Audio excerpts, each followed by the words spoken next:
I'm the last speaker. I'm probably going to be the least sexy speaker. I'm probably just going to talk about a bit of facts and try and put some context in because I've been told I need to be brief, which I've listened to. We generate 64 million tonnes of waste every year in Australia. 13 million tonnes of that comes from the household. Our waste amount goes up every year by 2.2%. Our population goes up by 1.8%. We're a very, very wealthy country, and so we keep producing and generating more than we actually need. I want to talk to you a little bit about avoiding the creation of waste, and I think that it's really interesting. You'll probably think, why is someone in the waste industry wanting to talk about avoid? Don't we make money from waste? Well, we don't actually. We see ourselves as resource managers, and we don't see ourselves as waste managers as such. We do, I echo so much of what was being said earlier today. Waste is purely a resource, you know, but we actually talk a lot about just avoiding the creation in the first instance. We've talked a lot today about what we do end of pipe, and we say as an industry that we need to go towards avoiding the creation and away from a linear approach to take, make and dispose towards keeping it circular. And I will talk a little bit about circular because you've heard a lot today. And the great thing is there's lots of people just doing lots of closed loop solutions now, but we need to transition majorly as a country towards a circular thinking.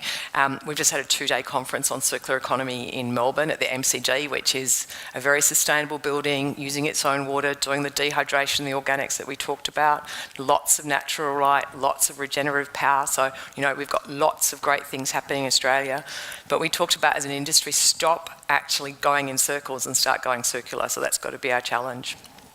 We need to avoid creating waste in the first instance. Tim talked today, and there's lots of good statistics on plastic today.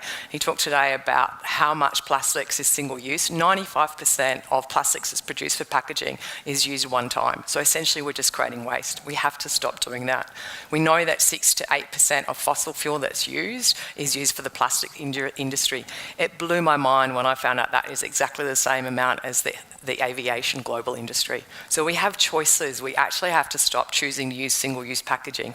I do know that single-use packaging serves a very good purpose when it comes to food and food waste, because we do know that in New South Wales, $60 per week of household waste goes into the red bin, and we have choices. Again, we can choose what we buy and we can choose what we use, but we have to avoid creating waste in the first instance if we want to actually make a genuine difference and a genuine impact on that 64 million tonnes that we generate each year. We've talked a bit about China today and recycling, and I guess that's been my day job probably since January. I haven't had a holiday. I have been on the project, ABC and every other TV show to talk about it. Of the 68 million tonnes that we generate, 13 million tonnes of that goes into the yellow bin. Goes into household. 5.5 million tonnes of that goes into recycling. Only 1 million tonnes of that, 20%, was actually going offshore. Our biggest challenge is that we are not getting people to buy back the products of recycled content. So my message to you as consumers is continually going to be, and I think it was dot point 4 of one of the slides earlier, buy a recycled product. The only way we're going to get the change that we need in Australia and create the markets we need is if there's a demand for products that's made from recycled materials. The fairies, and I guess I would agree wholeheartedly with Tim, War on Waste last year, and worse for me, the ABC Trashed episode that you've probably all seen, which trashed my industry, really brought our industry out of the dark and into the light, because that's why else would someone from industry be here today? And highlighted what we've been trying to do for years. As an industry, we've been putting products into the yellow bin and making it into other products for many years, but we've really struggled to have it made into other products. So it's very difficult to recycle glass back into food-grade glass, and there's no necessarily incentive for people to do it unless consumers are prepared to pay for it. We know that 91% of consumers are prepared to pay for a recycled product, but we don't value it, and at the moment, supermarkets don't necessarily value it. They think it's a cost impact. They see it often as a heavier product for transportation, so we've struggled to on-sell it. We weren't actually taking our products to China because we necessarily wanted to, but they were paying very big prices. We could get as much as $300 a tonne by taking paper to China, which we couldn't do in Australia. So what happened was we didn't actually fully grow our industry in Australia to the full extent, and when China didn't, they haven't banned. What they've done is they've said we're going to accept contamination levels of less than 1%. When China turned around and said we only want quality at that standard, and we hadn't had to do that before in Australia, we're not able to make that standard. But for me and for my industry, that is a massive opportunity to move towards the circular economy. As we know that if we recycle jobs in Australia, and obviously we're moving from a recycle economy through to a circular economy, and that's going to take time. Europe, Japan, and even China are well ahead of us now on this journey. They think that way.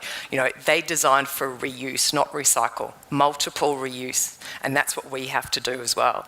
So it's about creating a product and reusing it again and again and again, and even avoiding putting it in the bin in the first place. Everything old is new again. We know that. My grandma put her jam in the jars. We didn't actually even get to the yellow bin, right? And we have to think about how we do that and change our paradigm.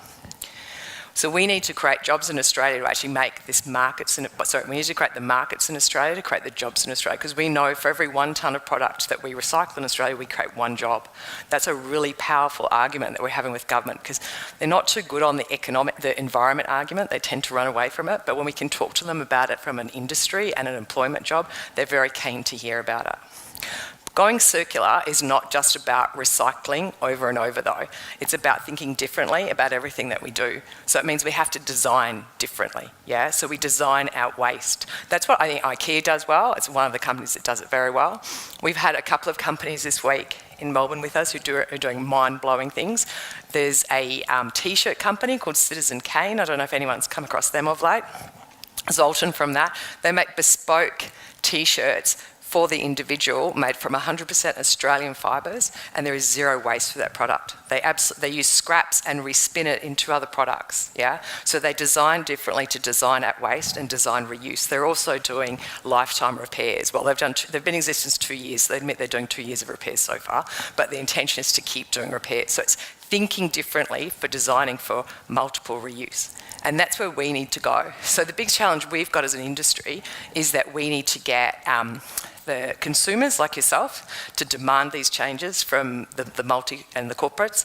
Like I'm not that excited about banning plastic straws and woolies. I got to say that I think that they realise people weren't buying straws anymore. I want them to actually think about their packaging choices, how they manage their food, how they avoid the creation of waste, more than I want them to think about the low-hanging fruit of plastics. But our challenge is to try and engage with them to think about differently, to not even create that packaging or that waste in the first instance. Because we know as an industry that you can actually only recycle HDPE and PET on a large scale in a food. Any other packaging types is a problem for us. So we just don't want it. So we're actually calling on them to design and think differently so we can do multiple use and keep going in circles. So that, you know, we're creating those jobs in Australia. Would you put it together for Gayle Sloan